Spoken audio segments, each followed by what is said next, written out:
நினைக்க நெருங்குவாங்க. வாங்க.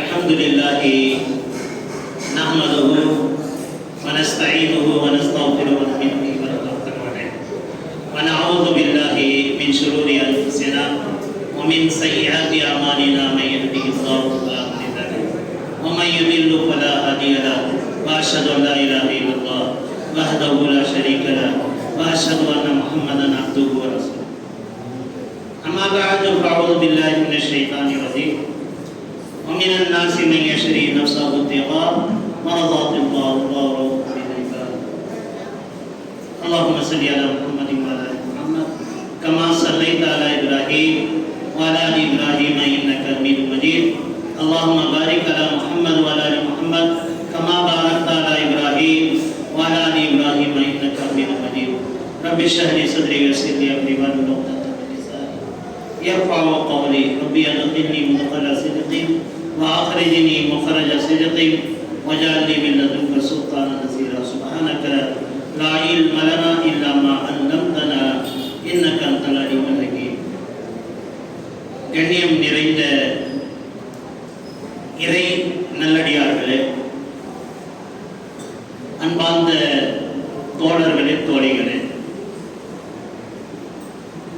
இறைவனுடைய அருள் கொடை மேலிருந்து நம் மீது இறங்கி கொண்டிருக்கிறது. இது நிச்சயம். ஏனென்று சொன்னால் இதை போன்ற ஒரு கூட்டம் எங்கேயும் கூடாத ஒரு கூட்டம் இங்கே கூடியிருக்கிறது. இதற்காக இறைவன் உங்கள் மீது அருள் இறக்கி கொண்டு இருக்கின்றான். அதுவும் இறைவன் தன்னுடைய திருமறையில் குர்ஆனில் சொல்கிறான், இதுகில் மை யஷாஉ ஃபி ரஹ்மா. அல்லாஹ்வுடைய ரஹ்மத், அல்லாஹ்வுடைய அருள்கொடை யார் மீது இறக்கப்படுகிறது என்று சொன்னால் நம் மீது இறக்கப்படுகிறது. ஏன் இறக்கப்படுகிறது என்று சொன்னால் அவனுடைய பேச்சை கேட்க காரணத்தினால், அவனுடைய பேச்சை சொல்லக்கூடிய காரணத்தினால் நம் மீது அருள் இறக்கப்படுகிறது. இதனால் நாம் அருள் பெற்ற பாக்கியமிக்க ஒரு தோழர்களாக, நாம் தோழிகளாக இருக்கிறோம். இறைவன் இதை ஒப்புக்கொள்வானாக. கணியத்துக்குரிய சோதர்களே, எனக்கு ஒரு தியாகம் என்ற அடிப்படையில் எனக்கு தரப்பட்டிருக்கு.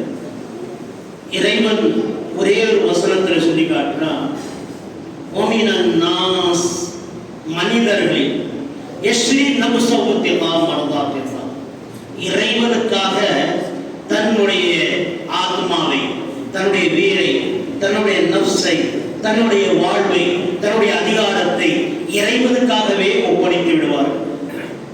அவர்கள் எத்தனையவர் என்று சொன்னால் இறைவனை புரிந்து கொண்டவர்கள் எப்படி செய்வார்கள்.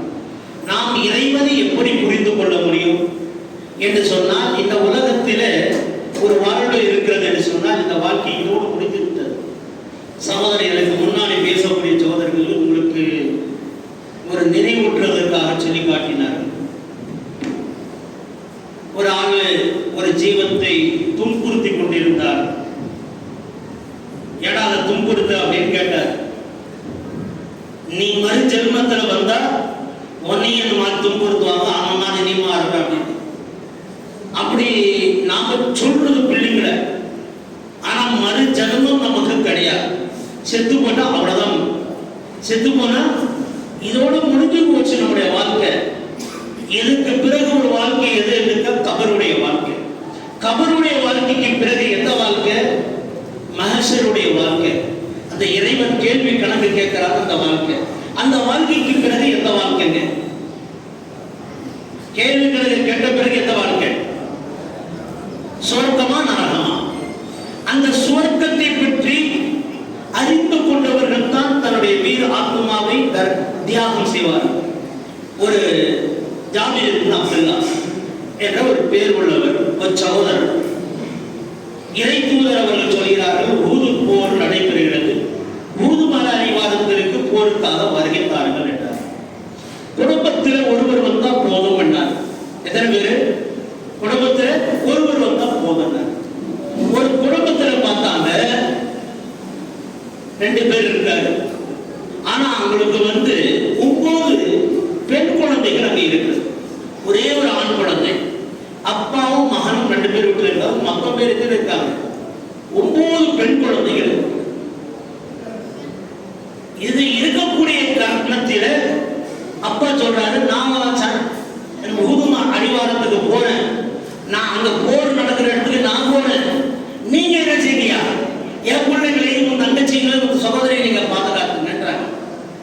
அப்ப சொல்றாரு அப்பா, அந்த மாதிரி சொன்னோடனே புள்ள சொல்றாரு, அப்பா நீ பிள்ளைகளை பாதுகாத்துக்க, நான் போற போருக்கு. போர்ல என்ன நடக்கும்? போர் முன்னாடி நடக்கிறது. போர் நடக்குதுன்னு இன்னைக்கு நடக்கிற போர் இல்ல, முன்னாடி எல்லாம் வாருக்கு முன்னாடி வாரு என்று போராடக்கூடியதான் போர். இங்க உட்கார்ந்துட்டு அமெரிக்கா கொண்டு போடுறது போர் அல்ல. அது இந்திய கலாச்சாரமாக மாற்றப்பட்டது. ஆனால் உண்மையான போர் என்று சொன்னால் நேருக்கு நேர் நிற்கிறது, முதுக்கு பின்னாடி அடிக்கிறது கிடையாது. இதுதான் அந்த சஹாபாக்களுக்கு பயிற்சி கொடுக்கப்பட்டது. இந்த சுவர்க்கம் இருக்கிறது ஒன்று. அந்த சுவர்க்கத்தை பேர வேண்டும் என்று சொன்னால் போருக்கு வாங்கன்னு கூப்பிட்டாங்க. இந்த உலக வாழ்க்கையோட ஒரு சிறந்த வாழ்க்கை என்று சொன்னால் அது சுவர்க்க வாழ்க்கை தான். இந்த உலக வாழ்க்கையோட இன்பம் எல்லாம் இது உலகத்துக்குரியது. சீரத்தல்லாஹ் லினப்லுஹும் அய்யுஹும் அஹ்ஸனு அமலா. இந்த உலகம் ஒரு சீரத்து, பார்ப்பதற்கு அலங்காரம், அழகு, நல்ல புற்குண்டுகள் வைக்கக்கூடிய இந்த பூமி, இவையெல்லாம் நீங்க பார்க்கிறதுக்கு நன்றாக இருக்கும். அழகான ஆடைகள் அணிவது, நல்ல வீடு கட்டுவது, சுக்கிரலின்னாசி உப்புஷாதாத்தி மினன் நிசாஇ வல் பனீன வல் கலாத்திரில் முகந்தத்தி மினல் ذهب والفضة والخيل المسومة والأنعام بالأرض. அல்லாஹ் குர்ஆன்ல சொல்றான், ஒரு ஆண் ஒரு பெண்ணை நேசிப்பது, ஒரு பெண்ணை ஆணை நேசிப்பது, இது காதலிப்பது இல்லையா? இந்த மாதிரி அவருக்கு பிறகு திருமணம் நடைபெறுவது, அந்த திருமணத்துக்கு பிறகு குழந்தையை பெற்றெடுப்பது, குழந்தை பெற்றெடுத்து அவர்கள் வீடு வாசல்களை உண்டாக்குவது, அந்த வீடு வாசல்களை உண்டாக்கி அவர் வீடுகளில் வீரங்களிலே தங்கள் சஹாபா ஒரு பிஸ்ஸா ஒரு கைரில் முசம்மத ஒரு அனாம், அவருடைய வீடுகளில் மாளிகை போன்று அவருடைய வீடுகளில் தங்கங்களை வைப்பது, அவருடைய வீடுகளில் வெள்ளி பாத்திரங்களை வைப்பது, அவருடைய வீடுகளிலே நம் வீட்டுக்கு முன்னாடி அழகான வாகனத்தை நிறுத்துவது. குதிரை அந்த காலத்தில் நிறுத்தி இருந்தாங்க. இன்னைக்கு என்ன நினைக்கிறோம்? வீட்டுக்கு முன்னாடி காரு, அப்படி அழகான காரை நிறுத்துறது இன்னைக்கு வாழ்க்கையிலே பழக்கம். அப்பேற்பட்ட வாழ்க்கையெல்லாம் இதெல்லாம் சுகினலே அல்லாஹ் சொல்லி காட்டிக்கிட்டா மத்தாவுல் ஹயாத்தின் துனியா, இதெல்லாம் உலக வாழ்க்கைக்கு. அப்பா இந்த உலகத்தோடு முடிஞ்சு போகக்கூடியது ஒரு வாழ்க்கை. அப்போ உங்களுக்கு கத்தா ரலியல்லாஹு எழுதி சொல்லிட்டாரு, யார சொல்லலாம் இதெல்லாம் உலக வாழ்க்கை என்று சொன்னால், அப்போ இதெல்லாம் கணவன் மனைவியா வாழ்வது, குழந்தை பெற்றெடுப்பது, வீடு கட்டுவது, வாசல் எடுப்பது, அதையும் நல்ல வாகனத்தை நிறுத்துவது, இவையெல்லாம் உலக வாழ்க்கை என்று சொன்னால், அப்ப மறுமைக்காக என்ன? ஜன்னாத்தின் தஜ்ரி மின் தஹ்திஹல் அன்ஹார், உங்களுக்கு சுவர்க்கம் என்று ஒன்று இருக்கிறது. அல்லாஹ் வசனத்தை எடுக்கிறான், அதுக்கு பின்னாடி வசனத்தை இதெல்லாம் உலக வாழ்க்கை. இதுல நீங்க நல்லதாக நடந்துக்கிட்டீங்கன்னா, இதுல குடும்பத்தை நல்லதாக ஆக்கி கொண்டீங்கன்னா, இதுக்கு பிறகு ஒரு வாழ்க்கை என்ன இருக்கு? சுவர்க்க வாழ்க்கை இருக்கு.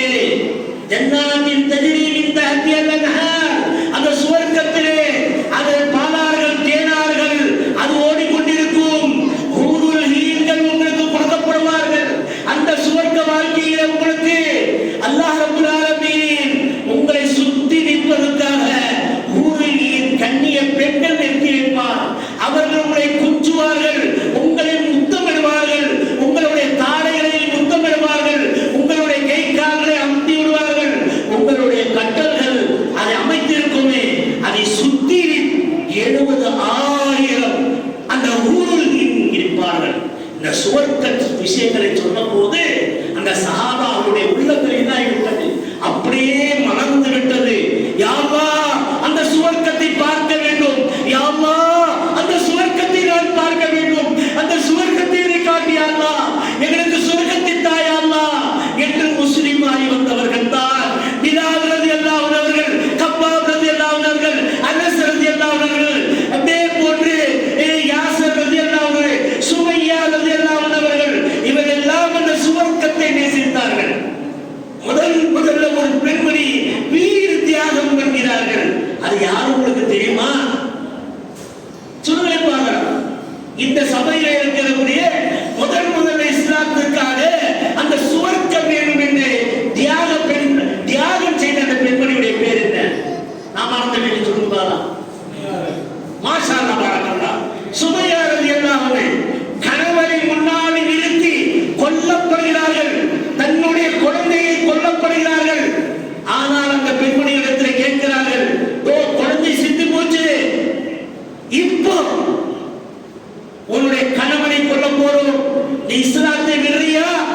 இல்லையா என்று கேட்டார்கள்.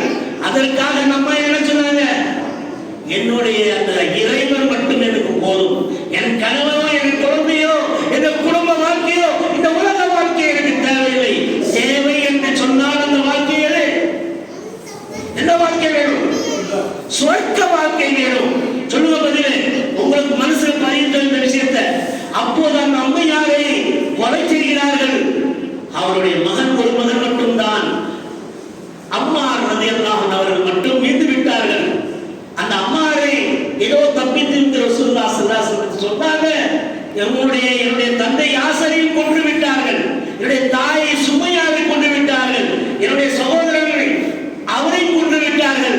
ஆனால் நான் மட்டும் சில பொய் சொல்லிவிட்டு தப்பித்து வந்து விட்டேன். யா அல்லாஹ், என்னை நீ அல்லாஹ் மன்னிப்பானா இல்லையா? அல்லாஹ் என்னை மன்னிப்பானா இல்லையா என்று அது கதறி கதறி கேட்கிறார்கள். அம்மா அவர்கள் அல்லாஹ்வுடைய தூதர் சொன்னார்கள், இறைவனுக்காக இந்த மார்க்கம் பணி செய்வதற்காக நீ தப்பித்து வந்திருந்தால் நிச்சயமாக உனக்கும் சுவர்க்கம் உண்டு என்று சொன்னார். அந்த சுவர்க்கத்துடைய இன்பத்தை காட்டி தந்த நாள் அந்த குடும்பத்திலே 9 பெண் குழந்தையும் ஒரே ஆண் குழந்தையும் பெற்றெடுத்த அந்த சகோதரர் தந்தை சொல்கிறார்கள், நான் அந்த போருக்கு செல்ல தயாராக இருக்கிறேன்.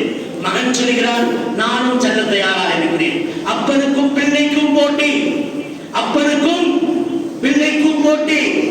என்ன நடக்கும் கடைசியில?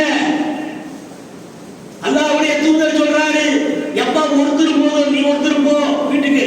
அல்ல நான் போக மாட்டேன், அல்ல நீ போ, நான் போக மாட்டேன். இந்த மாதிரி ஒரு இக்கட்டான சூழ்நிலை ஏற்படும் போது சீட்டு குலுக்கி போடுறாங்க. தந்தை பேர் வந்துச்சு. குமுறி குமுறி அழுதார் மகன், தந்தை பேர் வந்து விட்டது என்று. தந்தை சிரிக்கிறார்கள். அந்த சுவர்க்கத்தை நாம் பார்க்கிறோம். அந்த சுவர்க்கம் எப்பேற்பட்டது என்று. ஒரு ஆளு நரகத்திலிருந்து வெளியே வந்தவருக்கு ஒரு கட்டல்ல 70,000 மாணவர்கள், அதாவது ஊருலியர்கள் நிற்கிறார்கள். கன்னிய பெண்கள் நின்று அவர்களுக்கு கொஞ்சி கொண்டிருக்கிறார்கள். அப்பேற்பட்ட வாழ்க்கையை நான் பார்க்கணும், அப்பேற்பட்ட வாழ்க்கையை சந்திக்கிறோம் என்று நான் ஆசைப்படுகிறேன். ஆனால் இவர் என்னுடைய தந்தைக்கு பேர் வந்து விட்டது என்று, தந்தை அந்த வாழ்க்கை எனக்கு கிடைத்துடவே என்று அவர் சந்தோஷப்படுகிறார்கள். இருவரும் சந்தோஷப்பட்டுக் கொண்டிருக்கும் போது சொல்லுகிறார்கள், அப்பா சொல்லுகிறார்கள், மகனே, அப்பா நீ பேசிக்கிட்டு இருக்க என்று. அங்கே அப்போது அப்பா சொல்லுகிறார்கள், உடனே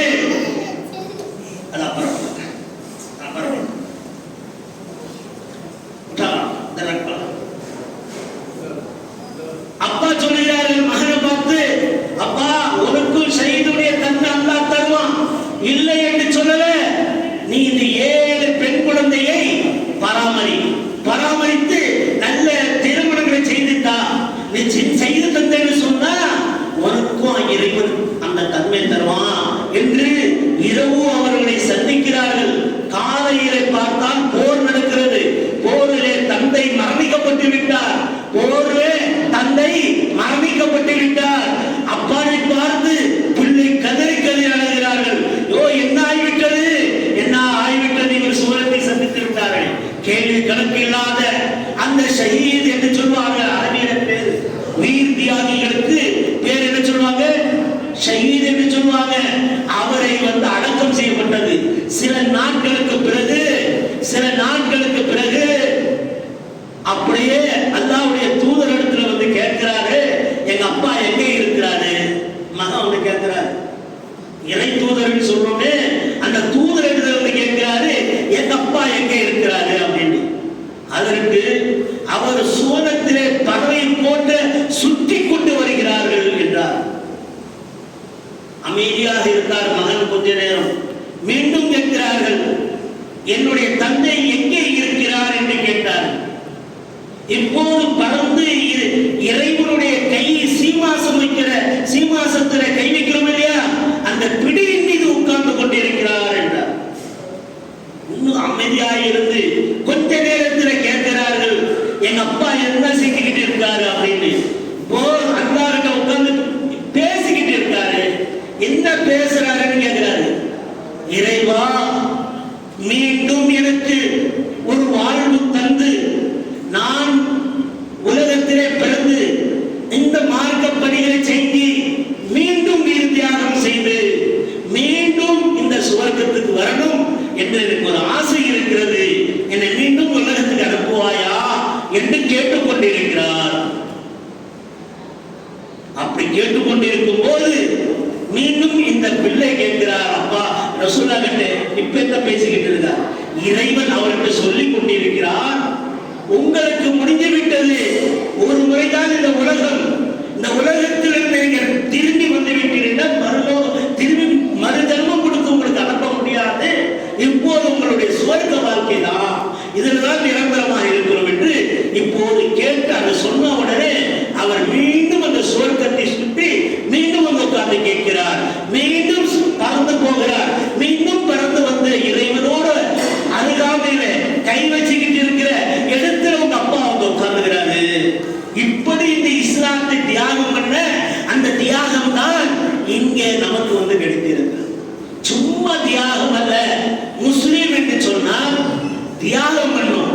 இன்னைக்கு முஸ்லீம் என்ற இந்த மார்க்கம், இதை மார்க்கம் என்று சொல்லுவோம், மதம் என்று சொல்ல மாட்டார்கள். எல்லாத்துக்கும் மதம் என்று சொல்லுவாங்க. ஆனால் இஸ்லாம் என்ற மதம் என்று சொல்லுவதில்லை, மார்க்கம் என்று சொல்லுவோம். காரணம் அதற்கு வேறு விதமாக பதில் இருக்கு. ஆனால் இந்த மார்க்கத்தில் வந்து நிர்பந்தம் இல்லை, கிடையாது. உனக்கு வந்து நிர்பந்தம் கிடையாது. நான் ஒரு 10 வருஷம் நான் இந்துவாக இருந்தேன், கிறிஸ்தவனாக இருந்தேன், நான் யஹூதியாக இருந்தேன், நஸ்ரானியாக இருந்தேன், ஏதோ இருந்தேன். ஆனா இப்போது எனக்கு 60 வயசாகிவிட்டது. நான் இப்போது முஸ்லீம் என்ற இந்த மார்க்கம் சத்திய மார்க்கம் என்று தெரிந்துவிட்டது. நான் இஸ்லாமியனாக மாறுகிறேன், இஸ்லாமியனாக மாறுகிறேன். மாறின இந்த 60 வயசு செஞ்ச பாவங்கள் எல்லாம் இறைவன் மன்னித்து விடுவானா என்று சொன்னால் கண்டிப்பாக அவர்களுக்கு மன்னித்து விடுவான்.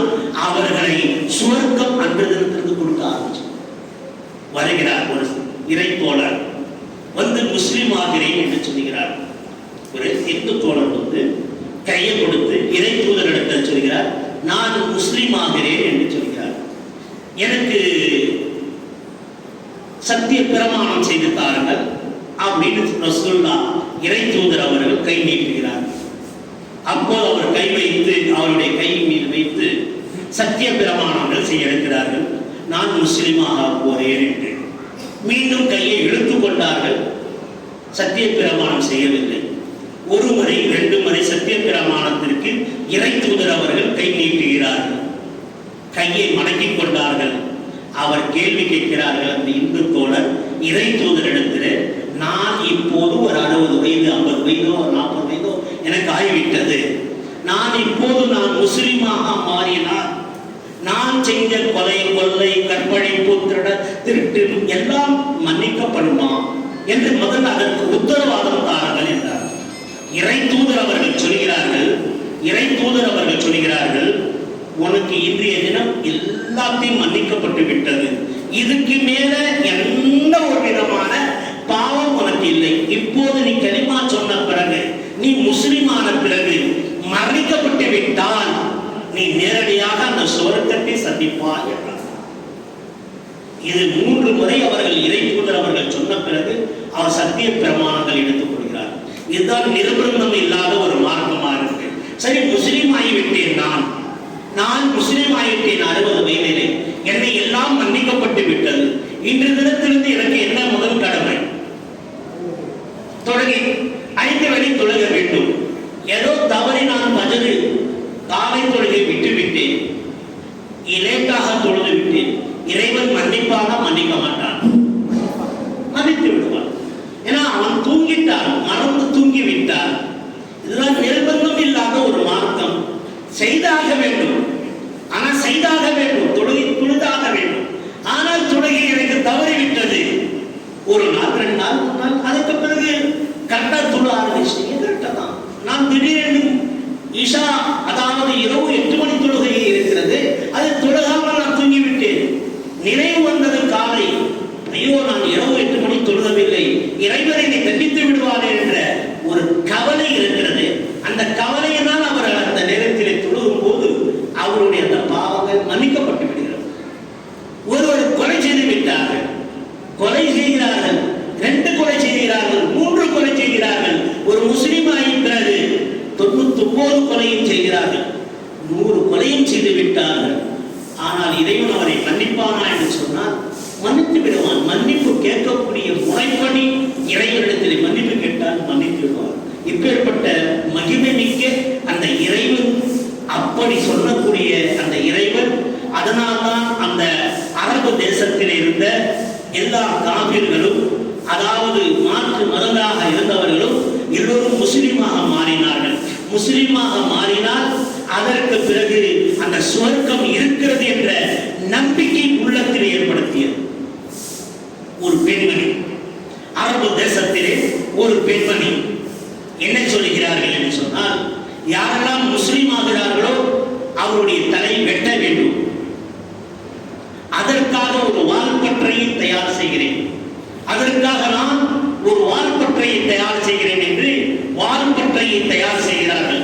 ஊக்கமாக கவனிக்க வேண்டிய இந்த விஷயம் என்னடா, எங்க அம்மா, அவருக்கு ஒரு பையன், அந்த அம்மாவுக்கு ஒரு பையன், அவர் பார்க்கிறாங்க, என்னடா இது, இந்த மாதிரி என் தாயே சொல்றாங்க யார் முஸ்லீம் ஆனால் கொன்று விட வேண்டும், அப்பேற்பட்ட வார்த்தை என்ன சொல்லுகிறார் அந்த அம்மர் என்று பார்க்க வேண்டும் என்ற ஆர்வத்தோடு முஸ்ஹாப் பின் உமேர் என்ற அவருடைய பேர், அந்த முஸ்ஹாப் பின் உமேர் முஹம்மதை பார்க்கிறார்.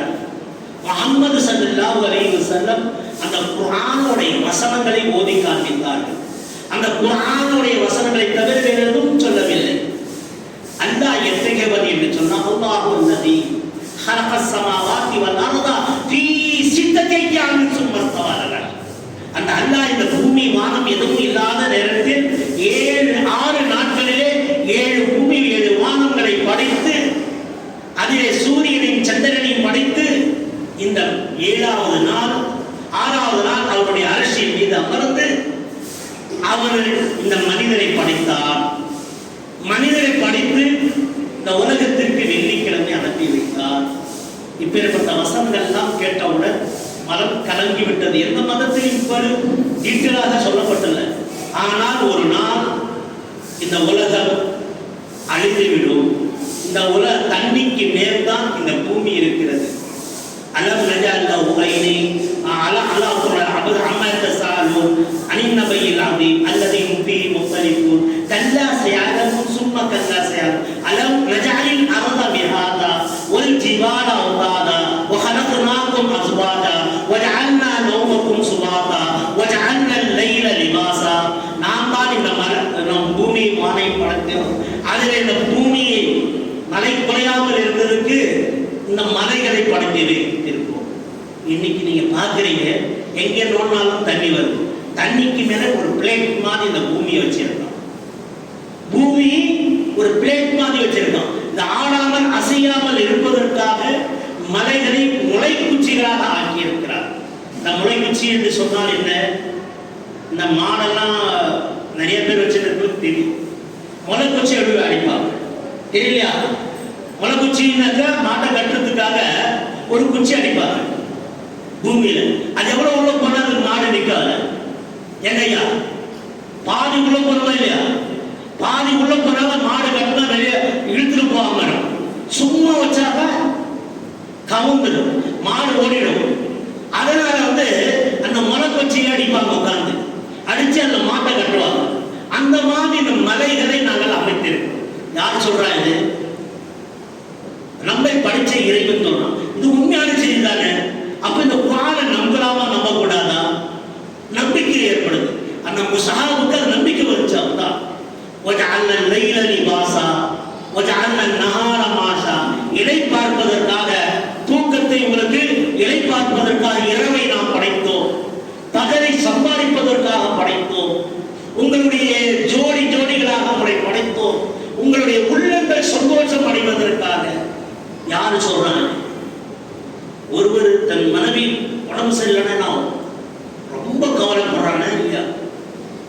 தாய்க்கு உடல்நிலை சரியில்லாத கூட கவலைப்படுறதில்லை.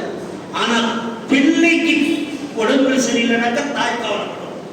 ஆனா அதே நேரத்தில் பிள்ளைக்கு உடம்பு சரியில்லைன்னா தந்தை கவலைப்படுவார். ஆனால் தந்தைக்கு உடம்பு சரியில்லைனாக்கா எங்க அப்பா வயசாயிடுச்சு என்ன பண்றது, கொஞ்சம் இழுப்பா, அவர் உடம்பு சரியில்லை. பொண்டாட்டிக்கு உடம்பு சரியில்லை, இது என் பொண்டாட்டிக்கு உடம்பு சரியில்லை. இதெல்லாம் நம்ம பார்க்கும்போது இந்த ஜோடிகளை படைத்து இருக்கிறாரே அந்த கல்பு இதை ஒன்றுபடுத்தி இருக்கிறார். ஆனால் பெண்கள் கொஞ்சம் நிலை குலைந்தவங்க தான், கொஞ்சம் வலா எலும்புல படைக்கப்பட்டவர். பெண்கள் யாரெல்லாம் படைக்கப்பட்டது? வலா எலும்பு, அது ஒரு போனதான். அதை முறுக்கி நேராக என்ன பண்ணுவோம், என்னங்க வடிதிடும். அதனால தலாக்காயிடும், புறாயிடும். புரிச்சா இல்லையா? அது நம்ம அருமையில வானிலை சொன்னா தலாக்கு புறாவாயிடும். ஆனா நம்ம பார்க்கும்போது குர்ஆன்ல அல்லாஹ் சொல்லிட்டா அவனுடைய வலாயிரத்துல தான் அந்த ஜோடியை படிச்சான். அப்படி படிச்ச அந்த ஜோடியை அல்லாஹ் என்ன சொல்றான், அவங்க அட்ஜஸ்ட் பண்ணிட்டு இருந்தோம். அடிக்கிறது இருந்தாக்க யாரும் அடிப்பாங்க? கோவம் தான். யாரும் அடிப்பான்? வீட்டுல கோவம் வந்துச்சுன்னா 4 பிள்ளைங்க இருக்கு, அந்த அம்மா இருக்கா, அப்பா உட்காந்துருக்காரு, அடிக்கிறது யாரும் அடிப்பான்? பொண்டாட்டிய போட்டு அடிக்கும். உண்டா இல்லையா? ஆனா அவன் அட்ஜஸ்ட் பண்ணிக்குவான்னு சொல்லி பொண்டாட்டி போட்டு அடிப்பான். ஆனா பொண்டாட்டி ஏதாவது திட்டினாக்கா எங்கேயும் திட்ட மாட்டா, நேரடியா புருஷனை திட்டுவான். எப்பவுமே அவன் சொல்லுவா, எனக்கு சுகத்தை எப்பதான் நான் அனுபவிச்சிருக்கேன். ஆனா என்ன சொல்லிட்டு அங்கிருப்பா, சரியா புரிச்சிருக்கோம். ஆனா அவன் சொல்லுவான், இதை போன்ற ஜோடிகளாக உங்களை நாம் படைத்திருக்கிறோம், உங்களுடைய மனதை புரிந்து கொள்வதற்காக. லிபாசுல்லக்கும் வஅன்தும் லிபாசுல்லஹும், அவர்கள் உங்களுக்கு ஆடையாகும், உங்களை அவர்களுக்கு ஆடையாகும். ஒரு மானத்தை மறைப்பதும் ஒரு பெண் தான், ஒரு மானத்தை மறைப்பதும் பெண்ணுடைய மானத்தை மறைப்பதும் ஆணுதான். ஆனா மாமியாக்காரி சொல்லிடுவா, வெளியில உட்காந்துக்கிட்டு எல்லாத்தையும் அள்ளி போட்டுடுவா. என் பார்ப்போம் என்ன செய்யறான், என் பிள்ளைகிட்ட சொன்னா ஏதாவது சொல்லிடுவான்னு சொல்லிட்டு பயமா இருக்குது. பக்கத்து வீட்டுல போய் சொன்னா மட்டும் தீர்ந்துருவாங்க, முடிஞ்சிருவாங்க, முடியாது. இதுதான் இஸ்லாம் சொல்றது. உங்களுக்கு அற்புதமான மார்க்கம் இந்த மார்க்கம் கற்றுத்தருது. இதுதான் முஸாப் ரலியல்லாஹு அன்ஹு அவர்கள் அந்த இடத்துல முகமது இடத்துல கற்றுக்கொண்ட பாடம். அவர் உடனே என்ன செய்கிறார்கள், என் தாய் வாழால வெட்டுகிறார்கள். சரி, அது எதை செஞ்சாலும் நானே முஸ்லீம் ஆயிட்டேன். வால்பற்றை உருவாக்கி தந்த முஸ்லீமான வெட்டுன்னு சொல்லிட்டு வால்பற்றை உருவாக்குறாங்க அந்த தாயாரு. அவருடைய மகன் என்ன ஆயிட்டான், முஸ்லீமான. அவர் அந்த முஸ்லிமான அந்த மகனார் முஸ்லிம் ஆவதற்கு முன்னாடி எப்படி இருந்தார்? பெரும் செல்வந்தர், பெரிய பணக்காரர். ஆனால் பணம் இருக்கிறதுன்னு சொன்னா அந்த மாதிரி நம்முடைய யாருக்கும் இல்லை. நம்ம பேரலாமட்ட கணக்கு போட்டு எடுக்க முடியாது. அந்த மாதிரி இன்னைக்கு போட்ட சட்டை நாளைக்கு போட மாட்டார், தூக்கி கட்டி போடுவார். நாளைக்கு புது சட்டை தான் போடுவார். இன்னைக்கு வாசனை உள்ள பூசினாரா, வீட்டில் இருக்கக்கூடிய கண்மணி கண்ணிய பெண்கள் சொல்லுவாங்களா, என்ன முசாஹாபு போறாரு, தெருல போறாரு அப்படின்னு. அந்த முசாஹாபு ஒரு திருமணத்துக்கு போறாரு, திருமணம் நின்றுமா? ஒரு திருமணம் நின்றுமா? அப்பேற்பட்ட ஒரு செல்வந்தர் இந்த இஸ்லாமிய மார்க்கத்தின் பால் வந்த பிறகு அவருக்கு இந்த அளவுக்கு சொல்ல போனால் இந்த மார்க்கத்துக்காகவே தன்னை அர்ப்பணிக்கிறேன் என்று சொல்லிட்டார். தன் தாய் ஒரு ஆளை விட்டு வெட்டுவதற்காக, அவரை கொல்லுவதற்காக வந்த போது தாயை பார்த்து சொன்னார், மகனா முஸாபின் உம்மே. முஸாப் சொல்கிறார், என்னுடைய அருமை தாயே, நீ என்னை பெற்றெடுத்த தாயே, நீ ஆளை விட்டு என்னை கொல்லலாம், ஆனால் நான் கொல்லப்பட்டு விடுவேன். ஆனால் என்னுடைய உள்ளத்தில் இருக்கக்கூடிய இஸ்லாம், இந்த மார்க்கம், இந்த இஸ்லாம் சொல்லக்கூடிய இந்த முஸ்லிம்களுடைய தன்மை, இந்த இஸ்லாமிய பண்பு அது உள்ளத்தில் ஊறிவிட்டது. அது ஒருபோதும் என்னை விட்டு அழைக்க முடியுமா? நான் முஸ்லிமாக தான் சாவேன். வாழ விட்டாலும் முஸ்லிம் தான், என்னை சாவடித்தாலும் முஸ்லிம் தான். அதிலிருந்து மக்காவிலிருந்து மதீனாவுக்கு போய் இஸ்லாமிய பணிகளை செய்து இந்த உஹுதுக்கு போர் வருகிறது. அந்த போரிலே அவர்கள் கொல்லப்பட்டு விடுகிறார்கள். 70க்கும் மேற்பட்ட காயத்தோட அவரை கொல்லப்பட்டு விட்டார்கள். அம்புகளும் வாளாலும் வெட்டி அவர்கள் 70 இடங்களிலே காயப்படுத்தியிருந்தார்கள். அவருடைய முகத்தை பார்த்த நபிகள் நாயகம் ஸல்லல்லாஹு அலைஹி வஸல்லம் அவர்கள் சொன்னார்கள், இந்த முஸ்ஹாப் மண்ணை கவ்விக் கொண்டிருக்கிறார்களே, இவர்கள் ஆடைகள் இவர்களுக்காக ஒரு புத்தாடைகளும் இப்படி அணிந்து கொண்டிருந்தார்கள். அதே போன்று நறுமணங்களை இவர் பூசிக்கொண்டிருந்த நறுமணங்களும் இவருக்கு இருந்த கண்ணியங்களும் மரியாதைகளும் எவ்வளவு மக்காவில் இருந்தது. எல்லாத்தையும் விட்டு இன்னைக்கு அல்லாஹ்வுடைய பாதையிலே மரணிக்கப்பட்டு இருக்கிறார் என்று அவரை புரட்டி போட்டு இவருக்கு கஃனிடுங்கள் என்று சொல்கிறார்கள். கஃனிடுங்கள் என்று சொன்ன போது அவர்கள் கஃனிடுவதற்காக கஃன் துணியை மேல போத்துற துணி இருக்கு இல்லையா, செத்து போனா அவர்களுக்கு ஒரு துணியை போடுவாங்க. அந்த துணியை தலைக்கு இழுத்தா கால் தெரிகிறது, காலுக்கு இழுத்தா தலை தெரிகிறது. அந்த மாதிரி அந்த கஃன் துணி இருக்கிறது. அப்போது தலையை மூடிவிட்டு காலை திறந்தவாறே புல்லை போட்டு மூடி அவரை அடக்கம் செய்யுங்கள் என்று இந்த மார்க்கம் சொல்லி காட்டியது. அந்த அளவுக்கு இந்த தியாகங்களை செஞ்சிருக்கார். நாம எல்லாம் முஸ்லிம்கள் தியாகங்களை என்ன செஞ்சது?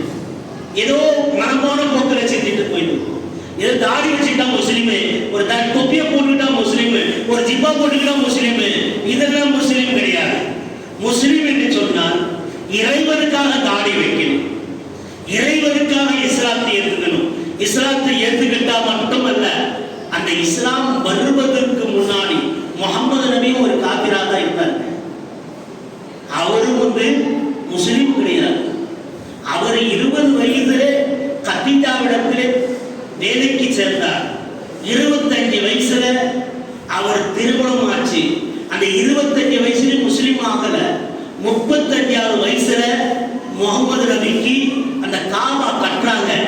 அந்த காபா கட்டும் போது அது கல் எடுத்து கொடுக்கிறாரு. கல் எடுத்து கொடுத்துக்கிட்டே இருந்தா ஒரு பெரிய கல்லை இவர் எடுக்கணும். அந்த நேரத்தில் தலையில எடுத்து வச்சுட்டு கொடுக்கணுமே, அதனால தலையில குத்துனா காயமாயிடும். அதனால தன்னுடைய கீழாடையை எடுத்து அதனை மடிச்சு கீழே தலையில வச்சு அந்த இது வைப்பாங்க இல்லையா, என்ன தலைக்கு வைப்பாங்கன்னா மலபா மாதிரி வச்சு தலையில வச்சுக்கிட்டு அதை தூக்கி கல்லத்துக்கு மேல வச்சுக்கிட்டு என்ன கொடுத்தாரு. ஒரே 35 வயசுல ஒரு முறை மட்டும்தான் அவருடைய துணி கீழ் துணி இருந்தான். ஆனால் ஆடு மாடுகளை போன்று இருந்த மனிதர்கள் எந்த அளவுக்கு இருந்தாங்க? ஜலூமன் ஜஹூலா என்று சொல்றோம். ரொம்ப கேடு கெட்டவர்களாக, மரியாதை கெட்டவர்களாக, ஆடு மாடோட கேடமா இருந்தாங்க. ஆடு மாடு பரவாயில்ல, அதோடு கேடு கெட்டவராக இருந்தாங்க. மாணவர்கள் தெரிந்து கொண்டிருந்த பெண்களுக்கு, பெண்கள் ஆடை இல்லாமல் வெளியே வருவார்கள். எப்படி ஒரு ஆடு எப்படி ஒரு ஆடு அந்நிய ஆடோட உடலுறவு கொள்வதோ, மாடு எப்படி உடலுறவு கொள்வதோ, அதை போன்று மனிதர்கள் இருந்தார்கள். இதெல்லாம் பார்த்து 35 வயசுல அவருக்கு மனம் வெறுந்தி இதா என்று சொல்லக்கூடிய ஒரு குகை, அந்த குகையில போய் உட்கார்ந்து அங்கிருந்து பார்த்தா என்ன தெரியும்? காபா தெரியும்.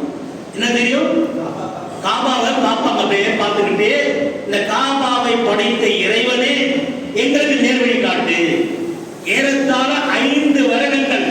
எத்தனை வருடங்கள்? 5 வருடங்கள் அவர்கள் இறைவனிடத்தில் நேர்வழி கேட்டார்கள். அதற்கு பிறகு நேரான பண்புடையவர் என்று சொன்னால் அந்த மக்கா பிரதேசத்திலேயே முகமது நபி தவிர வேறு யாரும் இல்லை. நேர்மையானவர், உத்தமர், நல்ல பொய் சொல்லாதவர், திரளாதவர், எந்த ஒரு அநீதியும் இழக்காதவர், யாரையும் கொலை செய்யாதவர், விபச்சாரத்தில் ஈடுபடாதவர், பொய் சொல்லாதவர்கள், பிறர் சொத்தை அபகரிக்காதவர் என்று சொல்லிக் கொண்டே போகலாம். இப்பேற்பட்ட தன்மை உடையவராக இருந்த போது அவர் அந்த மலையிலே போய் உட்கார்ந்து கொண்டு அந்த குகையிலே பிரார்த்தனை செய்து கொண்டிருந்த போதுதான் ஜிப்ரீல் என்று சொல்லக்கூடிய எல்லா மாணவர்களுக்கும் தலைவரான மாணவர் ஜிப்ரீல் வந்து அவர்களுக்கு இக்ரா பிஸ்மி ரப்பிக்கல் லதீ கலக், ஓதுவீராக இறைவனுடைய பெயரை கொண்டு. முஸ்லிம் ஆனா ஓதணும். நீ நமக்கு என்ன முதல் பாடம் தெரிந்து இறைவனுடைய பெயரை கொண்டு ஓதுவீராக என்றார். அவர் சொல்றாரு, நான் ஓத தெரியாதவன், நான் படிக்க தெரியாதவன், நான் எந்த ஒரு நிலைக்கு எனக்கு எதுவுமே கை நாட்டு. நான் என்ன சொல்றீங்க? படிக்காதவன் என்ன பேரு? கை நாட்டு. நான் கை நாட்டுக்காரன் அப்படின்ட்டேன். அப்பதான் பிடிச்சி ஒரு நெருக்குனாங்க. அதுக்கு பிறகு விட்டாங்க, அதை ஓட ஆரம்பிச்சாங்க. அதனால இந்த ஒரு நெருக்கம் இன்னைக்கு ஏற்படுத்தி இருக்கும். இன்னைக்கு இங்க உட்கார்ந்து இருக்கிறது என்னது? ஒரு நெருக்கம், ஒரு சபை. இவ்வளவு பிரிச்சலா இடம் இருக்கு, நெருங்கி உட்காருங்கன்னு சொன்னோம். எதுக்காக? இந்த நெருக்கத்துல ஒரு பாடம் கற்றுக்கொள்ளலாம், இறைவனுடைய அருளை பெற்றுக் கொள்ளலாம். இறைவன் அதுதான் நாடுகிறார். நீங்கள் நெருங்கி நெருங்கி உட்காரும் போது, கிட்டே வரும்போது இறைவன் உங்களுடைய கிட்டே வந்து விடுவார். இதுதான் ஜிப்ரீல் என்பவர், அந்த வானவர் அவரை பிடிச்சு கிட்டே நெருக்கி விட்டார். அவர் அதிலிருந்து 5 வசனங்களை இக்ரா பிஸ்மி ரப்பிக்கல் லதீ கலக் கலக்கல் இன்சான மின் அலக் இக்ரா வரப்புக்கல் அக்ரம் அல்லதீ அல்லம பில் கலம் அல்லமல் இன்சான மா லம் யஅலம். இதுல என்னதாமா இருக்குன்னு சொன்னா, ஓடுவதற்கு மனிதனை எப்படி இறைவன் படைத்தார், எப்படி உருவாக்குகிறான், எப்படி நிலைகள் உண்டாக்குகிறான். இந்த 5 வசனத்தில் இந்த விஷயங்கள் நிரம்பி இருக்கிறது. இதை படைச்சு காட்டுவாங்க. அதே மாதிரி கொஞ்ச நாள் அவர் வீட்டில் இருந்தாரு, அந்த குகைக்கு போக மாட்டார். கொஞ்ச நாளைக்கு பிறகு அவர் வெளியில வெளியில வந்த போது மீண்டும் அந்த மாணவர் வானத்திலிருந்து பறந்து வருகிறார்.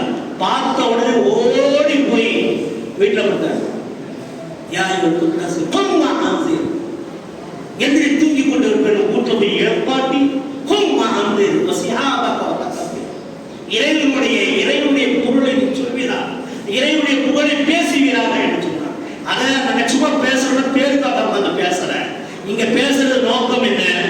இறைவன் சொன்னான், அவர்களுக்கு சொன்னான். இன்னைக்கு நாங்கள் உங்களுக்கு சொல்லுகிறோம், நீங்களும் என்ன செய்யுங்கள்? படிக்க தெரியாதவர்கள் நெருங்குங்கள், மார்க்கத்தின் பால் நெருங்கி வாருங்கள்.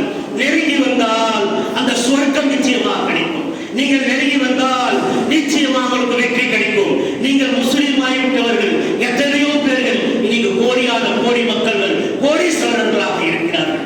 ஆனால் சில முஸ்லிம்கள் ஆனவர்கள் கீழ்த்தரத்தில் இருக்கிறார்கள். காரணம் என்ன? அந்த இறைவன் கொடுப்பான் என்ற நம்பிக்கை, இறை அருள் அவர்களுக்கு வரல. உதாரணத்திற்காக ஒரே ஒரு சம்பவத்தை சொல்லி நான் முடிச்சிடுறேன். ஏன்னா எனக்கு பின்னாடி உங்க 2 பேரும் பேசணும். அதனால உங்களுக்கு நெருக்கமான ஒரு செய்தியை சொல்றேன். ஒரு தோழர், இறை தோழர் என்று சொன்னால் யாருக்கு இவன் தெரியாது. சஹாபானா யாருக்கு தெரியுமா? சஹாபானா தெரியுமா? சொல்லுங்க. நபிக்கு தோழர். நபிக்கு தோழர் என்ன? என் கூட யாராவது இருந்தா தோழர்னு சொல்லுவோம். இப்ப இவர் பக்கத்துல அல்தாப் இருக்காரு, பக்கத்துல என்ன சொல்லுவாங்க? என்னுடைய தோழர் என்ன சொல்லுவோம். இவர் பக்கத்துல தோழர், தோழர் அதான் தோழர்கள் வர்றார். நபிகளுடைய தோழர்கள். அந்த தோழர் ஒருவர் என்ன செய்கிறார்? அப்படி புறப்பட்டு குதிரையில போய்கிட்டே இருக்கார். புறப்பட்டு குதிரையில போயிட்டே இருக்கார். இன்னொரு ஒருத்தர் எங்கம்மா போறேன், நான் முடியாக்கம் போறேன். எந்த வழியா போறேன்? இந்த வழியா தான் போறேன். இல்ல பாபா, வேற ஒரு வழி இருக்கு, அந்த கூட்டு போறேன் அப்படின்னு கூட்டு போனா அந்த வழியில எல்லா இடத்துலயும் மலையா இருக்கு. நடுவில் எலும்பு கூடா கிடக்குது, எலும்பு கூடா கிடக்குது. பார்த்துட்டு இதுக்கு மேல வழி இல்லையாப்பான்னாக்கா, இல்ல ஒண்ணு முடியாதக்குன் போல உன்னை கொள்ளுவதற்காக கூட்டு வந்திருக்கு. கொல்லுட்டு என்ன செய்ய போற? கொலை செஞ்சுட்டு உன்னை என்ன செய்ய போற? உன்னை கொள்ள அடிக்க போறேன். அங்கே கேட்டுதான் காசை பணத்தை கொடுத்துருப்பேன். எனக்கு கொடுத்தவன் இறைவன், ஒன்றே நாள் கொடுத்து நான் முடிச்சுட்டு போயிட்டே இருப்பேன். என்ன நம்பிக்கையோட சொன்னாரு? நீ அங்கே கேட்டுதான் கொடுத்துட்டு இருப்பேனடா. என்கிட்ட தங்க காசு இருக்குன்னு இப்ப கேட்கிறீங்க, இந்த எடுத்துருப்போம். கொன்றுதான் அவனை எடுப்பேன். சரி, நீ கொல்லணுமா? கொன்று வானான்னு சொல்லல. என்ன செய்? எனக்கு ஒரு 2 நிமிஷம் ஒரு அவகாசம் கொடு. என்ன திருடா உனக்கு கேட்ட அவகாசம்? சாவரனுக்கு அவகாசம் என்னன்னு கேட்டேன். 2 ரகாய் தொழுகணும் அப்படின்னு. அந்த தோழர் என்ன சொன்னாரு? 2 ரகாய் தொழுகணும். அல்லா அவர் ஒரு கையெழுத்து தொழுதாரு. சல்சால கிடக்கிறாரு. அவரை தட்டி எழுப்புறாரு. எந்திருப்பாரு. நீ டைம் ஆயிடுச்சுன்னா கொண்டுட்டு போ, நான் இறைவனை வேண்டிக்கிட்டே இருக்கேன், இறைவனை தொழுதுட்டு இருக்கேன், கொண்டுட்டு போனா அப்படின்ட்டார். இல்லப்பா, நான் கொலை செய்யறவங்க எந்திரிக்கிறேன் பாரு அப்படின்னா. எந்திரிச்சு பார்த்தா அவன் கொண்டு யாரு கொலை செய்யணும்னு வந்தானோ அவன் கீழே தான் இருக்கான், வெட்டப்பட்ட நிலையில கிடக்கிறான். அங்க வந்தவர் நிற்கிறார். என்னடான்னாக்கா, உன்னை கொலை செய்வதற்காக இவன் கூப்பிட்டு வந்தானே, அவனை கொன்று கூவித்து விட்டு நான் நிற்கிறேன். நான் தான் மலக்கு, நான் தான் மாணவன். தத்தனஸ்ஸலுல் மலாயிகத்து அல்லா தகாஃபு வலா தஹ்சனு வஅப்ஷிரு பில் ஜன்னah.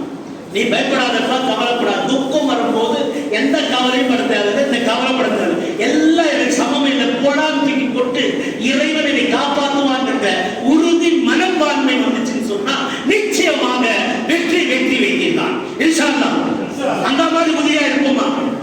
இன்ஷா அல்லாஹ். நீங்கள் இஸ்லாம் என்ற இந்த மார்க்கத்தில் உறுதிமொழியை எடுத்துக்கொள்ள வேண்டும்.